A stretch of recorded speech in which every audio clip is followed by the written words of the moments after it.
Hi everyone, hope you're doing well from wherever you're watching this channel, depending on the time zone. Now, before the 2022 general election, there's this Nigerian pastor who is the leader of the Evangelical Spiritual Church, INRI, in Nigeria, who made prophecy about William Ruto's presidency. He actually predicted that Ruto is going to win the election and be the president. Now, this pastor or prophet is here again with another message to President William Ruto.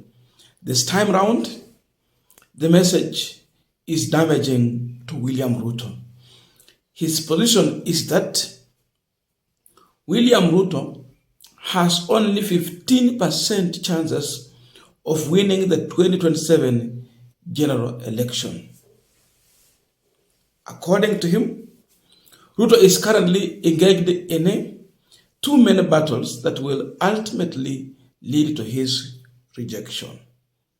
In fact, he's putting it this way: the youth will reject and seriously disagree with President Ruto ahead of the general election. So Ruto hasn't yet seen anything, bado hajaona. Hayo si maneno yangu, ni maneno ya someone who predicted Ruto's win some time back, and Ruto positively received that message. I want to quote him: "I pity Ruto, his time is almost up. If he doesn't make the adjustment, he has only 15% chances of winning the election. He may take it seriously or not, but the removal of former deputy president began his downfall. He is engaged in too many unnecessary battles, and this will lead to his rejection if he doesn't know what to do. The youth will reject him and seriously disagree with him. Ruto hasn't seen anything yet. If he isn't careful, they will disagree.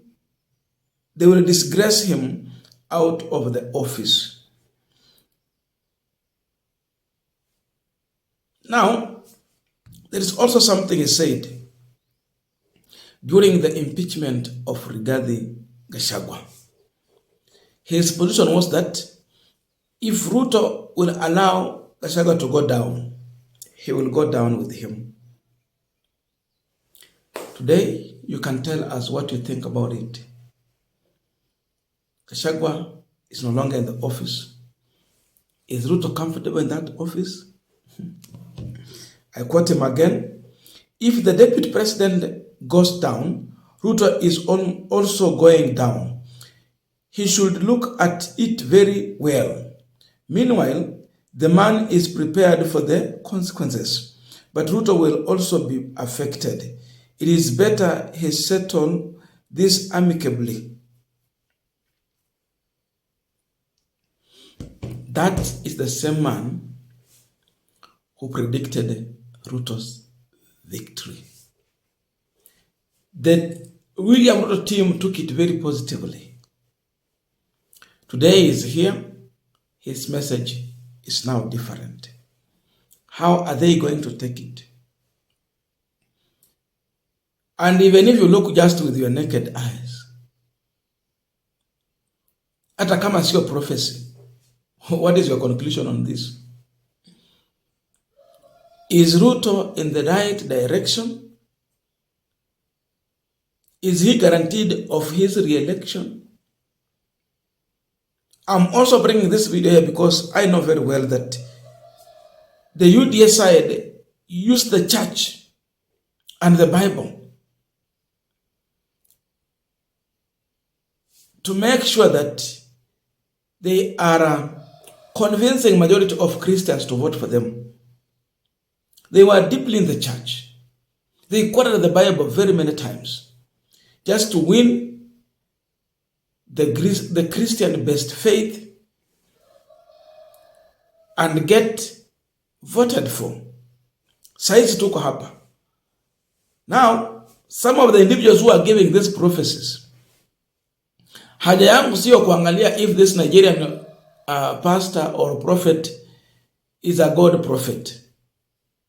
My issue is about the message is talking about how Ruto received it in 2022 and how they are now receiving it right now. Then the level of influence with this message. Nistima inasumbua, sorry for that. That is actually what I want us to look into. But before we go deep into that discussion, I have a quick and very humble request. For those who are watching this channel and you have not subscribed, please consider subscribing. To our returning subscribers, I must say thank you so much. And again, to all our viewers, please give this video a thumbs up. Thank you so much, and back to our discussion. Now, first of all, the issue has been that if we have such kind of prophecy coming from the church, from a man maybe you respect or you believe in what he preaches, it definitely creates perception among the Christian best that the prophet said or the pastor said about so and so who's going to win the election. These people are going to take this word seriously, and in return they will vote in that direction, believing or thinking that that is the anointed one. That will happen to some people, not everyone. Now we are here. Imagine what will happen. The same person now coming with the message that this guy will not win the election. So who has shown him? God, or based on the failures of the regime? Again, the same Christians are here. They will be casting their vote on the ballot. So imagine, sorry for that, imagine what is going to happen on the ballot. There are those who are going to be convinced that finally God has rejected so and so. And since they have been rejected, they will vote in that direction that, oh, walisema fulani hata shinda kura. So this perception will be there to some extent, and it is going to affect the Ruto's voting on the ballot. That huyu sasa Mungu amemreject, sio yeye, mkono wa Mungu uko hapo, wamesema ataanguka. So there are those who are already going to believe that huyu amesha anguka. They will not vote in that direction. Instead, they will vote against that person. That is one thing that I can assure you. And that is one thing that I know it is disturbing William Ruto's team.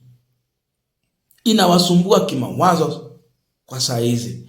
Wakipata tu another person in the name of a prophet who will say something positive toward them, they will bring it.